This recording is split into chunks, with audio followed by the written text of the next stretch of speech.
of life and death, as Georgie has just said, because there is the terrible story of Tom Mansell from Leeds. Sadly, a man in his 30s taken his own life. There'll be many more people out there in this city too, kind of feeling trapped in a tunnel, can't see any light, can't see any escape from the situation. I know maybe some of you are here today who feel that way. All I would say to you is we will continue to support you. Don't feel that there's no hope out there. There is. You can see it here today in the way that the Gladiators campaign for you. That should give you hope. Bishop David's presence should give you hope. What Paul, Jenny and the Greater Manchester family are doing should give you hope. So please don't feel you're on your own. Please don't feel there's no way out. In the end, justice will prevail, because we'll make sure it does, and we'll be with you all of the way. And the final thing I would say is,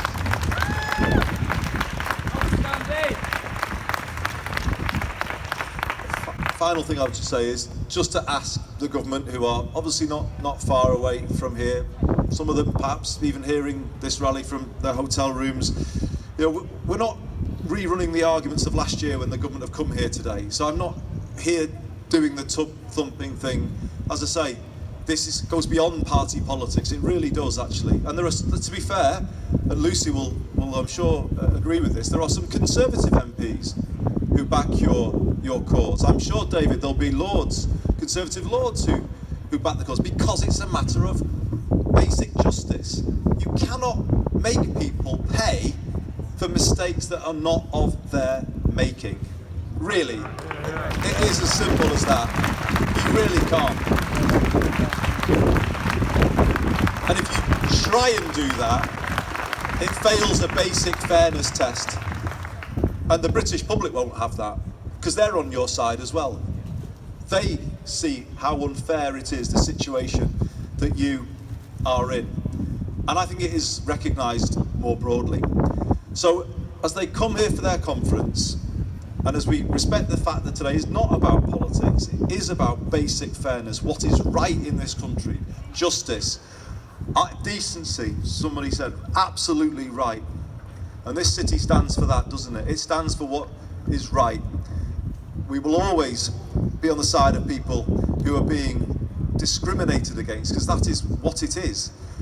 Why don't you get help if you're in a building under 18 metres? It's just totally, it's arbitrary discrimination. So I'd say to them, listen to the people, listen to what this city is saying, because we are speaking as one on this.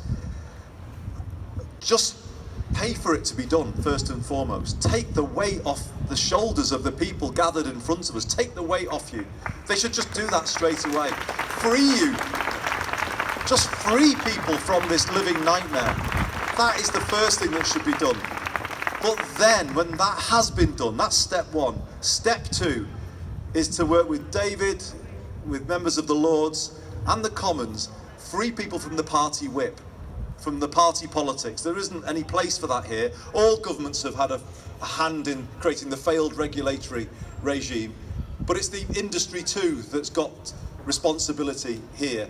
You know, that mantra about deregulation, where does it leave us as a country, this drive to constantly deregulate? It leaves you with what we saw, polystyrene behind the wall of a flat that cost tens, hundreds of thousands of pounds. That's where it leaves you. It leaves you with buses that people can't afford. Where has this mantra got us that the market will solve everything? It's got us into the position that you are in, and it requires politicians to work across party lines to put things right. Free them from the whip, Prime Minister.